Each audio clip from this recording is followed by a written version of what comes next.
ದಸರಾ ಕಾರ್ಯಕ್ರಮವನ್ನು ಉದ್ಘಾಟನೆ ಮಾಡಿ ವೇದಿಕೆ ಮೇಲೆ ಮಾತನಾಡೋ ಸಂದರ್ಭದಲ್ಲಿ ಮುಖ್ಯಮಂತ್ರಿ ಸಿದ್ದರಾಮಯ್ಯನವರು 1 ವರ್ಷದ ಜನಾಶೀರ್ವಾದ ಚಾಮುಂಡಿ ತಾಯಿಯ ಆಶೀರ್ವಾದವನ್ನ ಬೇಡಿದರು. ಕೇವಲ 1 ವರ್ಷದ ಮಾತ್ಯಾಕಾಡಿದ್ರು ಮುಖ್ಯಮಂತ್ರಿಗಳು ಅನ್ನೋ ಬಗ್ಗೆ ಇದೀಗ ಚರ್ಚೆ ಪ್ರಾರಂಭವಾಗಿದೆ. ಸಿಎಂ ಆಗಿರೋದು ಇನ್ನೊಂದೇ ವರ್ಷನ ಪೂರ್ಣಾವಧಿ ಅಂದ್ರೆ 5 ವರ್ಷಗಳ ಕಾಲ ಅಧಿಕಾರ ಇರೋದಿಲ್ವಾ, ಅಧಿಕಾರ ಬದಲಾವಣೆ ಬಗ್ಗೆ ಒಪ್ಪಂದವಾಗಿದೆಯಾ ಅನ್ನೋ ಅನುಮಾನಕ್ಕೆ ಪುಷ್ಟಿ ನೀಡುವಂತಿತ್ತು ಸಿದ್ದರಾಮಯ್ಯನವರ ಮಾತು. ಒಪ್ಪಂದದ ರೀತಿಯಲ್ಲೇ ಅಧಿಕಾರ ಬದಲಾಗುತ್ತಾ ದಸರಾ ಭಾಷಣದಲ್ಲಿ ತಾನೇ 5 ವರ್ಷ ಸಿಎಂ ಅಂತ ಹೇಳಿದ್ರು ಸಿದ್ದರಾಮಯ್ಯ. ಭಾಷಣ ಮುಗಿಸುವ ಹಂತದಲ್ಲಿ 1 ವರ್ಷದ ಮಾತನಾಡಿದ್ದಾರೆ. 16 ಪ್ರಶ್ನೆಗಳಿಗೆ ಕಾರಣವಾಗಿದೆ ಮುಖ್ಯಮಂತ್ರಿಗಳ ಹೇಳಿಕೆ. 5 ವರ್ಷಗಳ ಕಾಲ ಅಭಿವೃದ್ಧಿ ಮಾಡ್ತಕ್ಕಂಥ ಪ್ರಯತ್ನವನ್ನು ನಾವು ಮಾಡ್ತೀವಿ ಅಂತಕ್ಕಂಥ ಮಾತುಗಳನ್ನು ಕೂಡ ಹೇಳಲಿಕ್ಕೆ ಬಯಸ್ತಾ ಇದ್ದೇನೆ.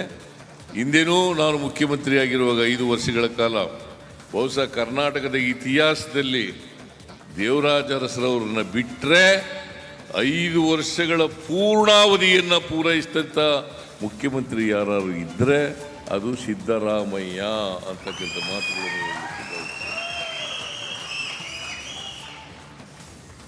ಈಗಲೂ ಕೂಡ ಎಷ್ಟೇ ತೊಡಕುಗಳು ಬಂದರೂ ಕೂಡ, ಕಷ್ಟಗಳು ಬಂದರೂ ಕೂಡ ಚಾಮುಂಡೇಶ್ವರಿಯವರ ಕೃಪಾ ಆಶೀರ್ವಾದ ಇದೆ ಅಂತಕ್ಕಂಥ ಮಾತುಗಳನ್ನು ಹೇಳಲಿಕ್ಕೆ ಬಯಸ್ತೇನೆ. ಜಿ.ಟಿ. ದೇವೇಗೌಡರು ಮೂಡಾದಲ್ಲಿ ಒಬ್ಬರು ಸದಸ್ಯರಾಗಿದ್ದಾರೆ. ಅವರ ಸತ್ಯ ಏನು ಅಂತ ಗೊತ್ತಿದೆ.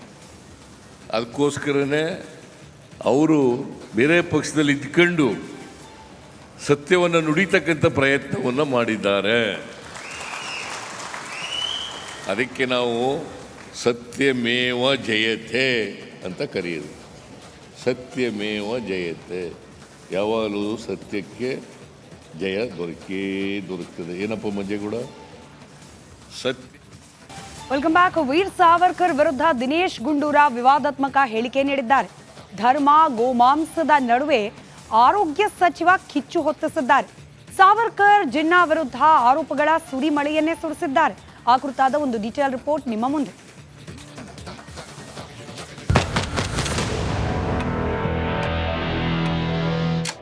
Savarkar or ಮಾಂಸ ತಿಂತಾ ಇದ್ರು, ಚಿತ್ಪಾವನ್ ಬ್ರಾಹ್ಮಣ. But definitely as a Brahmin he was eating meat and he was openly propagating eating meat. Gandhi ಅವರು ವೆಜಿಟೇರಿಯನ್. ಗಾಂಧಿ ನೋಡಕ್ ಹೋದ್ರೆ ಹಿಂದೂ ಸಂಸ್ಕೃತಿ ಬಗ್ಗೆ ಅಪಾರವಾದ ನಂಬಿಕೆ, ಕನ್ಸರ್ವೇಟಿವ್ ಎಲ್ಲ ಇದೆ. ಸಾವರ್ಕರ್ ವಿರುದ್ಧ ನಾಲಿಗೆ ಹರಿಬಿಟ್ಟ ಸಚಿವ ದಿನೇಶ್ ಗುಂಡೂರಾವ್ ವಿವಾದದ ಕಿಚ್ಚು.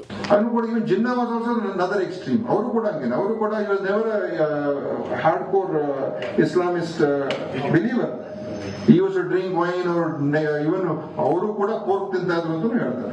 ವೀರ ಸಾವರ್ಕರ್ ವಿರುದ್ಧ ಆರೋಗ್ಯ ಸಚಿವರು ಯಾಕೋ ಕೋಪಗೊಂಡಿದ್ದಾರೆ. ವಿವಾದಾತ್ಮಕ ಹೇಳಿಕೆ ನೀಡಿ ಕಿಡಿ ಹೊತ್ತಿಸಿದ್ದಾರೆ. ಸಾವರ್ಕರ್ ವಿರುದ್ಧ ನಾಲಿಗೆ ಹರಿಬಿಟ್ಟಿದ್ದಾರೆ. ಸಾವರ್ಕರ್ ಚಿತ್ಪಾವನ ಬ್ರಾಹ್ಮಣ, ಮಾಂಸ ತಿಂತಾ ಇದ್ರು, ಗೋಹತ್ಯೆ ವಿರೋಧಿಸಿರ್ಲಿಲ್ಲ, ಗೋಹತ್ಯೆ ವಿರೋಧ ಮಾಡಿರ್ಲಿಲ್ಲ, ಗೋಮಾಂಸ ಸೇವೆಯನ್ನ ಪ್ರಚಾರ ಮಾಡಿದ್ರು ಅಂತ ಹೇಳಿಕೆ ನೀಡಿದ್ದಾರೆ. ಸಾವರ್ಕರ್ ಅವರು ಮಾಂಸ ತಿಂತಾ ಇದ್ರು, ಚಿತ್ಪಾವನ್ ಬ್ರಾಹ್ಮಣ. ಅವರು ಬೀಫು ಕೂಡ ತಿಂತಾ ಇದ್ರು ಅಂತ. But definitely as a Brahmin he was eating meat and he was openly propagating eating meat. Savarkar ಮಾತ್ರ ಅಲ್ಲ, ಜಿನ್ನಾ ಬಗ್ಗೆಯೂ ಸ್ಫೋಟಕ ಹೇಳಿಕೆ ನೀಡಿದ್ದಾರೆ ಆರೋಗ್ಯ ಸಚಿವರು. ಜಿನ್ನಾಗೆ ಹಾರ್ಡ್ ಕೋರ್ ಇಸ್ಲಾಂನಲ್ಲಿ ನಂಬಿಕೆ ಇರಲಿಲ್ಲ. ಜಿನ್ನಾ ಮೂಲಭೂತವಾದಿ ಅಲ್ಲ, ಸಾವರ್ಕರ್ ಮೂಲಭೂತವಾದಿ ಅಂತ ಹೇಳಿದ್ದಾರೆ. ಅವನು ಕೂಡ even Jinnah was also another extreme. ಅವರು ಕೂಡ ಹಂಗೇನೆ. ಅವರು ಕೂಡ he was never a hardcore Islamist believer.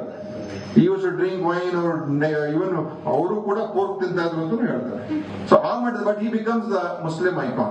ಅದೇ ಈ 2 nation theory ಇದೆಲ್ಲ ಆಗಿ ರಾಜಕೀಯ ಪಾಲಿಟಿಕ್ಸ್ ಅದೆಲ್ಲ ಆಗಿ. ಬಟ್ ಜಿನ್ನಾಗೆ ಒಂದು ಫಂಡಮೆಂಟಲಿಸ್ಟ್ ಇರಲಿಲ್ಲ. But Savarkar is a fundamentalist. Dinesh Gundu Rao ವಿವಾದಾತ್ಮಕ ಹೇಳಿಕೆ ನೀಡೋದು ಇದೇ ಮೊದಲೇನಲ್ಲ. ಸಾವರ್ಕರ್ ಒಬ್ಬ ವಿವಾದಾತ್ಮಕ ವ್ಯಕ್ತಿ. ಭಾರತ ರತ್ನ ನೀಡೋದು ಸರಿ ಅಲ್ಲ ಅಂತ ಕಿಚ್ಚು ಹಚ್ಚಿದ್ರು. ಸ್ವಾತಂತ್ರ್ಯ ಸಂಗ್ರಾಮದಲ್ಲಿ ಬಂಧನಕ್ಕೆ ಒಳಗಾಗಿದ್ದ ಸಾವರ್ಕರ್ ಬ್ರಿಟಿಷ್ ಅಧಿಕಾರಿಗಳ ಜೊತೆ ಹೊಂದಾಣಿಕೆ ಮಾಡಿಕೊಂಡಿದ್ರು ಅಂತ ನಾಲಿಗೆ ಹರಿಬಿಟ್ಟಿದ್ರು. ಸಾವರ್ಕರ್ ವಿಚಾರವಾಗಿ ಹೇಳಿಕೆ ನೀಡಿ ಸಿದ್ದರಾಮಯ್ಯ ವಿವಾದಕ್ಕೆ ಸಿಲುಕಿಕೊಂಡಿದ್ರು. Bureau report, Republic Kannada.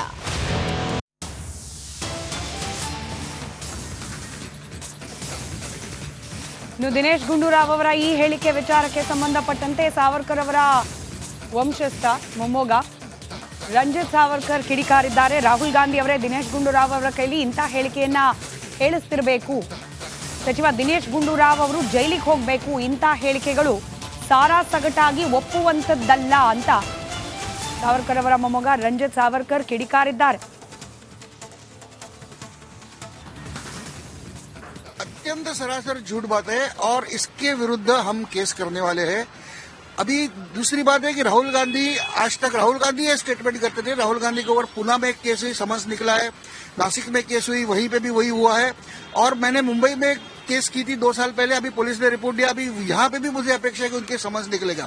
तो राहुल गांधी आज बोल नहीं पा रहे, इसलिए नए नए चेहरे लाके ये इलेक्शन केस में एक तो सावरकर जी की बदनामी करे और जातीयवाद के ऊपर आज वोटर्स को डिवाइड करने के लिए ब्राह्मणेतरवाद आज फिर से महाराष्ट्र में शुरू हो रहा है। नहीं, मैं तो केस करने वाला हूँ, मैं क्यों मांग करूँ? मैं तो मुझे कानून देखो, हमारे संविधान ने उन्हें एक ये दिया है, फ्रीडम ऑफ स्पीच दिया, मगर फ्रीडम ऑफ स्पीच का मतलब ये नहीं होता कि आप किसकी बदनामी करें। तो मुझे भी संविधान ने अधिकार दिया है, कोई वीर सावरकर की बदनामी करे तो हम उसके ऊपर केस करेंगे, हम फौजदारी केस करेंगे। मैं तो चाहता हूँ वो जेल में जाए।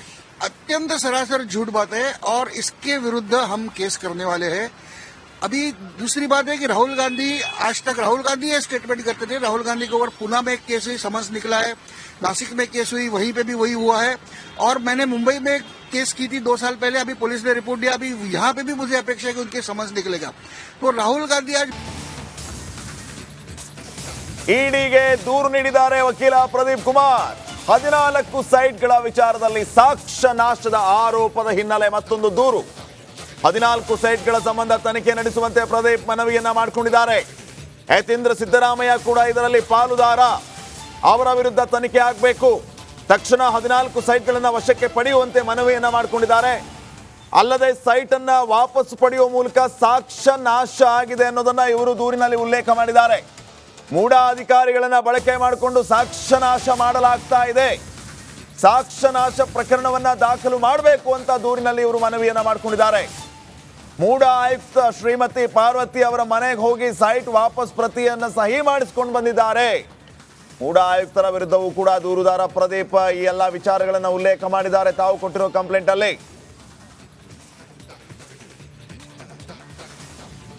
ಮತ್ತಷ್ಟು ಅಪ್ಡೇಟ್ಸ್ ಅನ್ನ ಕೊಡ್ತಾರೆ ಪ್ರತಿನಿಧಿ ಮಾದೇಶ್. ಈಗ ಫೋನ್ ಸಂಪರ್ಕದಲ್ಲಿ ಮಾದೇಶ್, ಸಂಕಷ್ಟದ ಮೇಲೆ ಸಂಕಷ್ಟ ಮುಖ್ಯಮಂತ್ರಿ ಸಿದ್ದರಾಮಯ್ಯ ಅವರಿಗೆ. ಪ್ರದೀಪ್ ಅವರಿಂದ ಮತ್ತೊಂದು ದೂರು, ಸಾಕ್ಷ್ಯ ನಾಶದ ಆರೋಪ. ಮುಂದೇನಾಗುತ್ತೆ ಈ ಕಂಪ್ಲೇಂಟ್ ಬಗ್ಗೆ ಏನು ಅಪ್ಡೇಟ್ಸ್ ಕೊಡ್ತೀರಿ?